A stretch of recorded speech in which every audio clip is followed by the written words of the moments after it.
Mesdames, Messieurs, bonjour et bienvenue dans cette édition. Voici le sommaire.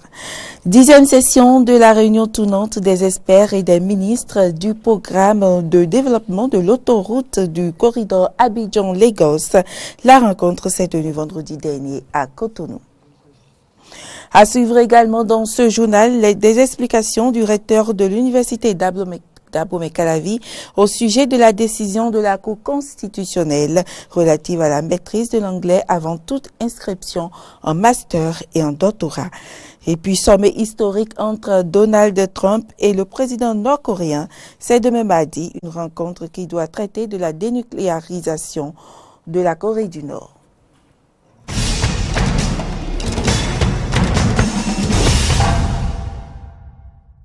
Bienvenue dans ce journal. La 10e session de la réunion tournante des experts et des ministres du programme de développement de l'autoroute du corridor Abidjan-Lagos a eu lieu la semaine écoulée au Bénin. C'était en présence des ministres des infrastructures et des transports des pays concernés, des partenaires techniques et des experts. Suivez un extrait des propos du ministre des infrastructures et des transports du Bénin, Alassane Seydou.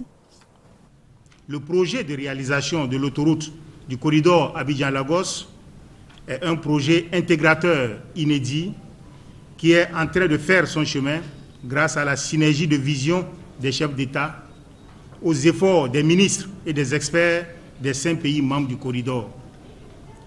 Cette synergie d'action a permis un avancement significatif du programme grâce à l'appui des partenaires au développement, dont le chef de file est la Banque africaine de développement. Il est à saluer le dévouement des cadres techniques à divers niveaux concernés par le programme. C'est la raison qui motive notre présence ce jour dans cette majestueuse salle de la conférence de l'hôtel Azalaï qui abritera dans les instants qui suivront les activités ci-après. Point de la signature des différents accords de prêts et de dons par les États membres. Revue des procédures et conditions préalables au premier décaissement de ces prêts et dons, mise en place de la cellule d'exécution du projet, point de la passation de contrats avec les différents consultants qui interviendront dans le cadre de la réalisation des études techniques de l'autoroute du corridor Abidjan-Lagos et les audits y afférents. Signature de l'accord intergouvernemental relatif à l'établissement de l'autoroute de gestion, de l'autorité de gestion du corridor Abidjan-Lagos, Alcoma, et actualisation du calendrier de mise en œuvre du programme. Il convient de préciser que les objectifs liés aux points cités supra ont été largement débattus au cours de la réunion des experts des 5 États membres du corridor ici présents qui ont travaillé d'arrache-pied depuis le mardi 5 juin 2018 pour élaborer un rapport qui sera soumis à l'attention de la présente session des ministres. Le professeur Joseph Djogbenou, nouveau président de la Cour constitutionnelle, a pris officiellement fonction le 8 juin dernier. C'était au cours d'une cérémonie qui a eu lieu au siège de l'institution. Reportage Cano François Humbederinto et Fréjus Fiossi. Suite à leur prestation de serment, le mercredi 6 juin 2018, les 7 sages de la Cour constitutionnels ont élu en leur sein ce jeudi 7 juin 2018 le professeur Joseph Fifame Djogbenou et le magistrat Razak Amouna, respectivement président et vice-président de la 6e mandature de la Cour constitutionnelle du Bénin. Dans la matinée de ce vendredi 8 juin 2018, c'est à la faveur d'une cérémonie de passation de service que le désormais ex-garde des Sceaux a pris les rênes de la haute juridiction constitutionnelle du pays. L'occasion pour Théodore Olo, président sortant, de féliciter son successeur et les nouveaux conseillers à la dite cour. Je voudrais de prime abord vous exprimer ici solennellement mes sincères félicitations pour votre élection à la tête de la Cour constitutionnelle.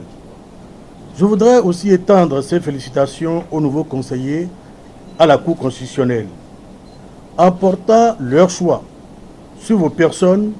Les institutions qui vous ont désigné pour siéger à la haute juridiction constitutionnelle de notre pays savent qu'elles peuvent compter sur vos qualités personnelles, vos compétences et votre professionnalisme pour remplir les nobles missions dévolues par la Constitution du 11 décembre 1990 à l'organe chargé d'administrer la justice constitutionnelle dans notre pays.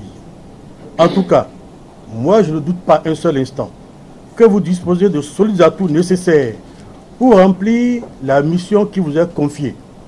Mon souhait pour vous est par conséquent de vous voir assumer avec réussite et bonheur la lourde et délicate mais noble responsabilité dont vous êtes investi.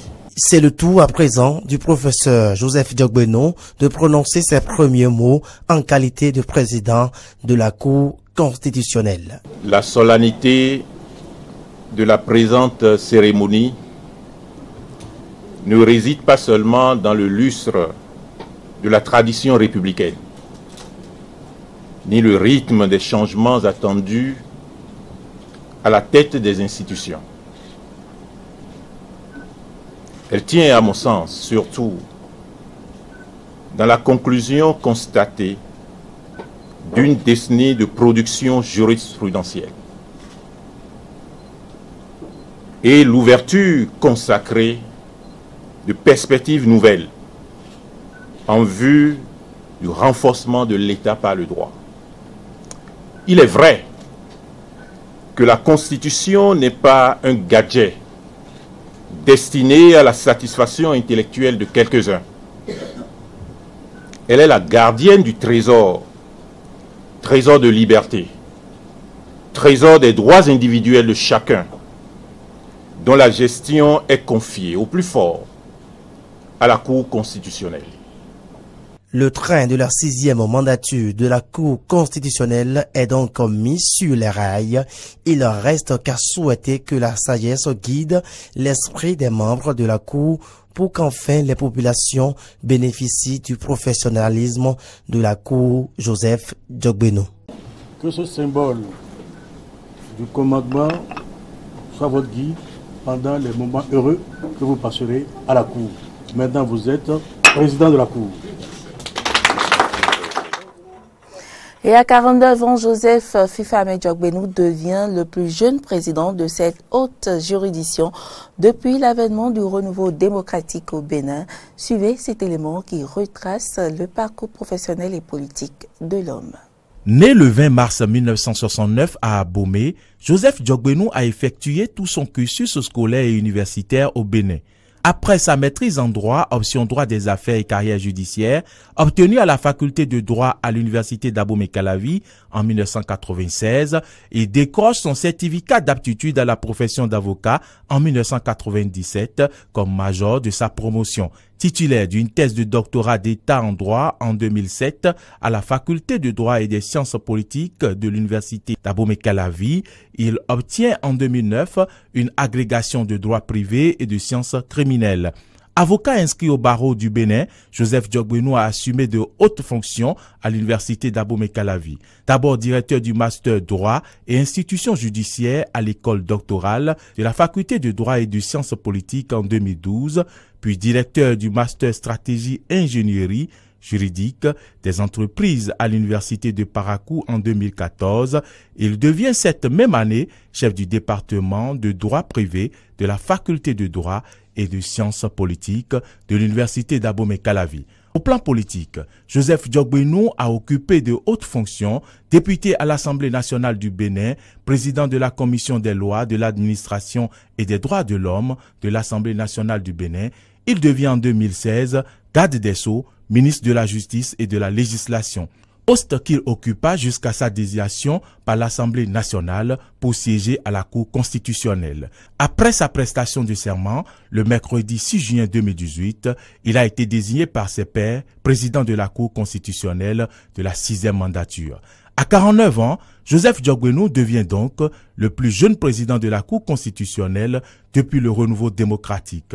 Cette ascension fulgurante sur tous les plans est le prix d'un travail assidu et de volontarisme avéré. L'homme a été constant et fidèle à ses idéaux. Mais comment les citoyens béninois ont-ils accueilli la nouvelle de l'élection de l'ex-ministre de la Justice à la tête de la Cour constitutionnelle comme président juste après sa désignation et sa prestation de serment? Quelques-uns se prononcent au micro de Fréjus Serment. Entre, je dirais, doute ou plutôt crainte et attente, on ne sait pas quoi choisir. On ne sait pas si, évidemment, son passage à la Cour sera à la hauteur des attentes de la population. Mais, néanmoins, moi j'accueille très bien la nouvelle. Parce que nous avons vu le professeur Djogbenou en tant que professeur, qui était très bien. Nous l'avons vu en tant que politique. Et il faut dire que, évidemment, il a été aussi bon comme politique. Maintenant, nous l'attendons comme président de la Cour. Donc, tout ce que nous pouvons espérer réellement, c'est qu'il soit à la hauteur des attentes de la population. Et qu'il ne soit pas à la solde d'une personne, et qu'il soit à la solde de la République, de l'État. C'était prévisible de toute façon. C'est vrai que j'avais pensé en temps à un revirement de situation, quelqu'un d'autre. Mais bon, voilà, je pense que les carottes sont cuites. Et ce qu'on soupçonnait tous est devenu une réalité. Ma réaction par rapport à ça, c'est beaucoup plus un peu d'amertume associée à de la joie parce que déjà, premièrement, je peux dire que c'est déjà une fierté parce que c'est un jeune qui est à la tête de la Cour constitutionnelle, donc c'est déjà une prime à la jeunesse. Et aussi, c'est un parcours, il n'a pas volé son parcours, il n'a pas volé le titre, il a vraiment le parcours, la carrure d'être président de la Cour constitutionnelle. Maintenant, vu son passé politique, vu tout ce qu'on a connu de lui dans un passé récent au gouvernement, cette posture de président de la Cour constitutionnelle me fait penser qu'il ne pourra pas avoir les coudées franches, qu'il ne pourra pas exercer cette tâche noble, qu'il ne pourra pas protéger notre constitution comme cela se doit, parce qu'évidemment, ayant été aux affaires et étant un très proche collaborateur du chef de l'État actuel. Pour moi, j'approuve bien sûr cette élection parce que Djogbenou, il n'est pas n'importe qui dans le domaine du droit au Bénin. Donc tout le monde connaît en tout cas son importance dans ce domaine. Donc je vois, en tout cas moi j'apprécie bien cette élection-là. Car certains, à certains postes donnés, lorsqu'ils font certaines choses, ils sont automatiquement sautés. Mais ce n'est pas le cas avec le ministre de la Justice, M. Djogbenou. Mais le voilà maintenant à la tête de la Cour constitutionnelle. Nous parlons d'homme sage. Parce qu'arrivé à la Cour constitutionnelle, on devient homme sage de la justice béninoise. Mais qu'est-ce qui va se passer à la tête de la Cour constitutionnelle si déjà au niveau du ministère, nous avons de telles situations? M. Djogbenou, je lui demande tout simplement de vraiment faire ce qu'il faut et d'agir en homme sage. Parce que nous savons que dans ce pays, parlant d'homme de droit, il est bien qualifié. Alors, en plus de sa qualification, qu'il y mette vraiment de la sagesse, car il est dans la cour de la sagesse et tout ira bien. Le ministre du Commerce et de l'Industrie, Serge Arissou, était la semaine écoulée face aux députés. Il a apporté des clarifications sur la situation de la CITES, cette société fruit de la coopération sino-béninoise spécialisée dans la fabrication du tissu et qui est en faillite depuis plusieurs années. Suivez les explications de Serge Arissou. Il s'agit d'un fruit de la coopération sino-béninoise, la Société des industries textiles du Bénin CITES, créée le 7 mars 1987, qui est spécialisée dans la production et la commercialisation du tissu écru 100% coton, support d'impression de Fancy, initialement destiné à la Société béninoise des textiles Sobetex, qui, avant cette création, importait annuellement 15 à 20 000 mètres d'écru de l'extérieur. Elle a écrit ses lettres de noblesse dans les années 1996 à 1998 et a initié la création de la compagnie béninoise des textiles CBT, dont elle détient 49% des actions, soit 490 millions de francs CFA. La CBT est également une entreprise sino-béninoise et qui résulte d'un projet d'extension de modernisation de la CITES. Elle a démarré la production en octobre 2002. Malheureusement, fragilisée par ses contre-performances internes la CITEX a succombé à la grave crise du secteur textile dont l'acuité n'avait d'égal que la persistance à partir de 2002. Il en est résulté la fermeture complète de l'entreprise en novembre 2004 avec le licenciement collectif du personnel qui a engendré le paiement de 1,10 $889 francs CFA de droits de licenciement. Sur le campus d'Abomey-Calavi, la maîtrise de l'anglais est désormais obligatoire avant toute inscription en cycle master ou en thèse de doctorat. C'est la décision DCC 18-099 de la Cour constitutionnelle en date du 19 avril 2018. Cette décision vient en réponse au recours en inconstitutionnalité formulé contre les notes de service prises par l'ancien recteur Brice Sensé. Face aux hommes des médias, ce 8 juin 2018, l'actuel recteur a levé un coin de voile sur les raisons qui sous-tendent cette décision. Le point, c'est avec Aristide Setti. Mes impressions sont des impressions de satisfaction parce que la décision aurait pu aller dans un autre sens. Je saisis donc l'occasion pour remercier très sincèrement les sages de la Cour constitutionnelle pour avoir dit tout simplement que la décision de l'UAC n'est pas contraire à la Constitution. Présentation d'attestation de compétences en anglais, cette attestation est une des pièces du dossier. Une des pièces du dossier que l'on introduit pour demander à être inscrit en master ou à l'école doctorale, pour faire un doctorat. Donc c'est la compréhension qu'il faut avoir de la décision. J'ai lu dans la presse, certains écrits que la Cour a imposé l'anglais. La décision de compétences pour être inscrit à ce qu'on appelle le cycle 2, le cycle 3. Le cycle 2, vous savez, avec le LMD, c'est le cycle de master. Le cycle 3, c'est le cycle de doctorat. Ce n'est pas la Cour qui a pris une décision. La Cour s'est prononcée sur la constitutionnalité de la décision du rectorat. Je crois qu'il faut situer les responsabilités. Ce que nous avons voulu faire, c'est que nous sommes dans un monde où nous devons apprendre à nous conformer à l'environnement dans lequel on est. Dans le monde scientifique, l'anglais aujourd'hui, jusqu'à l'instant où je vous parle, peut-être que ça peut changer demain. Vous voyez, un grand pays comme la Chine est devenue aujourd'hui une puissance incontournable. En Chine, on parle anglais. Aujourd'hui, c'est l'anglais. Vous ne pouvez pas prendre part à une activité au plan international dans le domaine scientifique si vous n'êtes pas capable de comprendre l'anglais. Vous allez vous-même vous sentir isolé.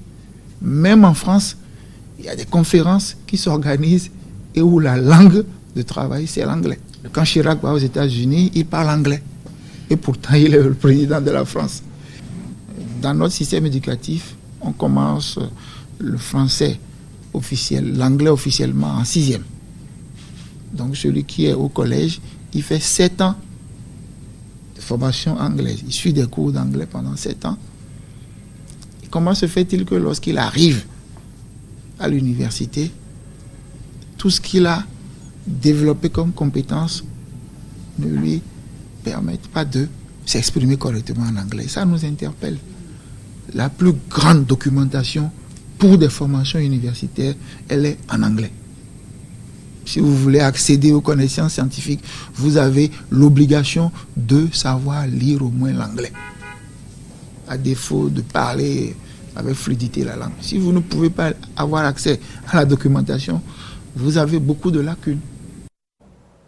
L'organisation non gouvernementale Bénédirect a fait un don constitué de 5 lits médicalisés et 45 lits ordinaires dotés de matelas aux responsables des centres de santé de la commune d'Abomey-Calavi. C'était vendredi dernier en présence du maire de la commune. On fait le point avec Anne-François Roumbé-Dérinto.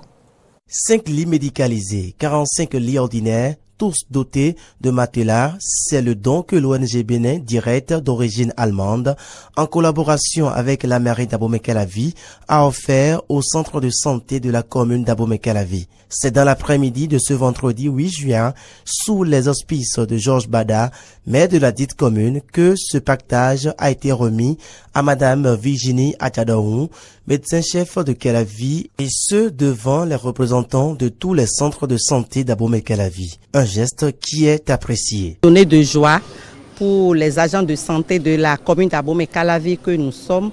Et aujourd'hui, le maire a commencé par appliquer la santé décentralisée, la prise en charge de la santé par la population elle-même, puisque désormais, les élus locaux sont impliqués dans la santé de leur population.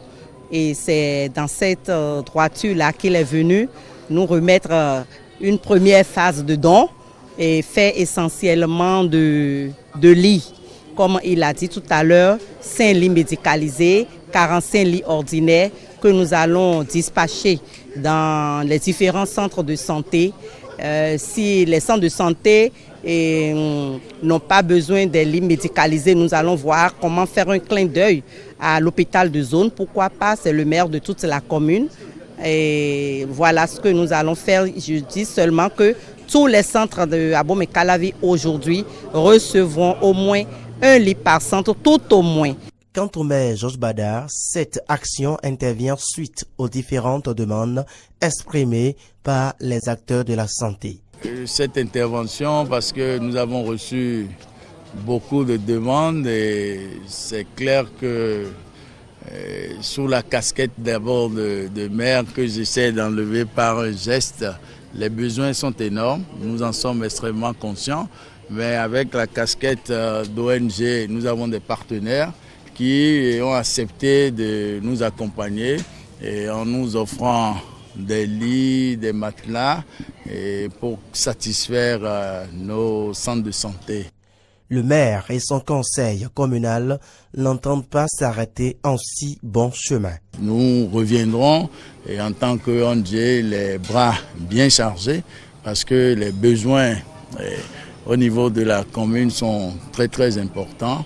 La commune en tant que commune fera ce qui est de son ressort, puisque dans notre ligne budgétaire, il est prévu un certain nombre également d'investissements dans nos centres de santé.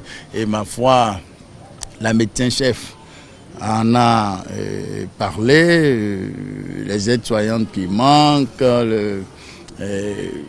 au niveau du service également des infrastructures qui manque, donc ça c'est dans le ressort du travail qui sera fait.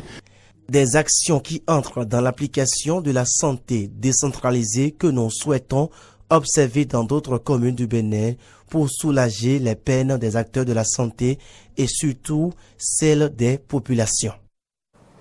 Depuis quelques années, le Bénin cinématographique se révèle au monde.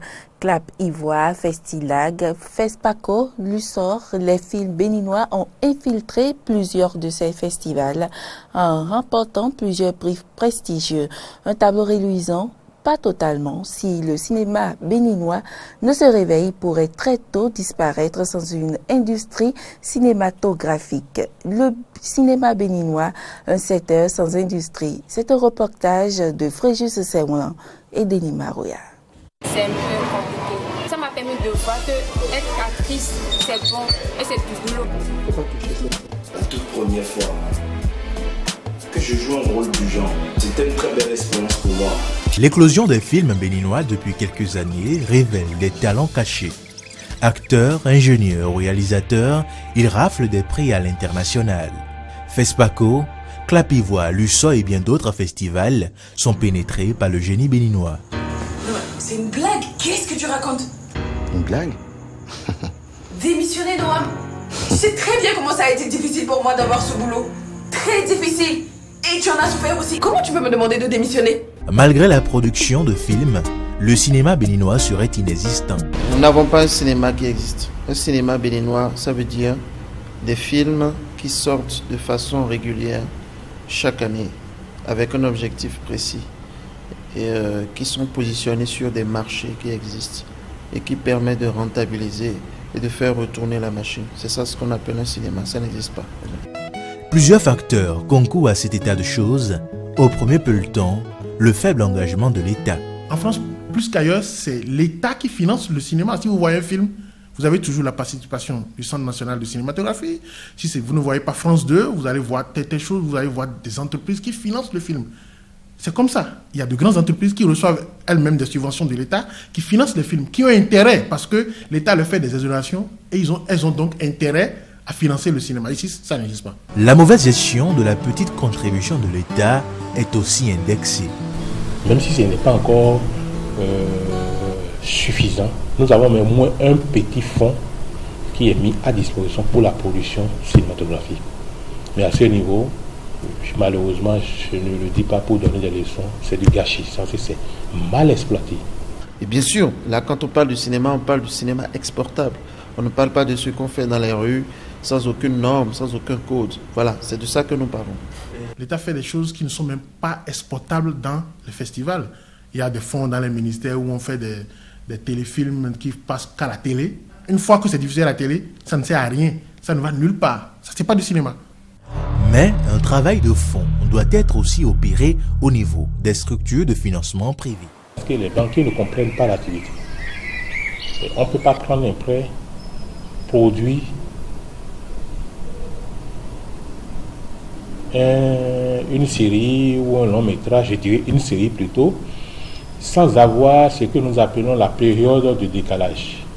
On ne peut pas vous faire un prêt et demander que vous commencez par rembourser 1 mois, 2 mois après, alors que la production peut durer 1 an. Par ailleurs, la réorganisation complète du secteur du cinéma s'impose. Si on était organisé, ce serait plus facile. C'est pour ça que nous avons tous ces problèmes. Mais il faut qu'on s'organise.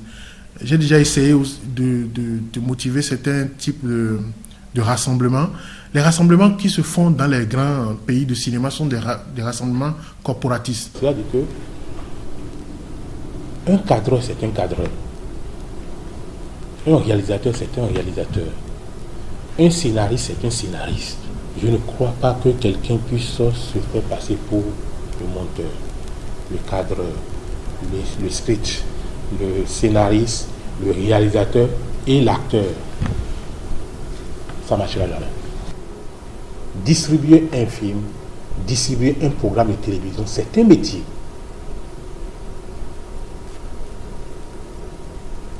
Et si vous décidez de rentrer ou de les laisser, donnez-vous les moyens de pouvoir le faire et bien le faire. Parce que quelle est la chaîne qui doit pouvoir avoir la primeur de la diffusion? Tout ça, c'est à apprendre. C'est donc à mettre en place pour faire des petites gloires de grandes victoires. En nous disant, chaque année, nous devons tourner un court-métrage, un long-métrage, une série, voilà. Le cinéma, une question de souveraineté, un secteur porteur de devises, promoteur de la culture et du tourisme, c'est possible. Voter un code pour le régir et y investir fera inévitablement atterrir le Bénin dans le cercle des pays détenteurs d'une industrie cinématographique de qualité. Hors du Bénin, Donald Trump et Kim Jong-un affûtaient ce lundi à Singapour leur stratégie à la veille de leur sommet historique en quête d'un difficile compromis sur la dénucléarisation de la Corée du Nord. Lundi, Donald Trump a rencontré donc le premier ministre singapourien comme Kim Jong-un la veille pour une visite de courtoisie à l'hôte du sommet, et des diplomates des deux ennemis se sont réunis dès ce matin pour les premiers préparatifs. Le tête-à-tête sans précédent n'aura lieu que mardi matin dans un hôtel de luxe de la cité-État asiatique. Les regards du monde entier sont tournés vers Singapour avec une même interrogation.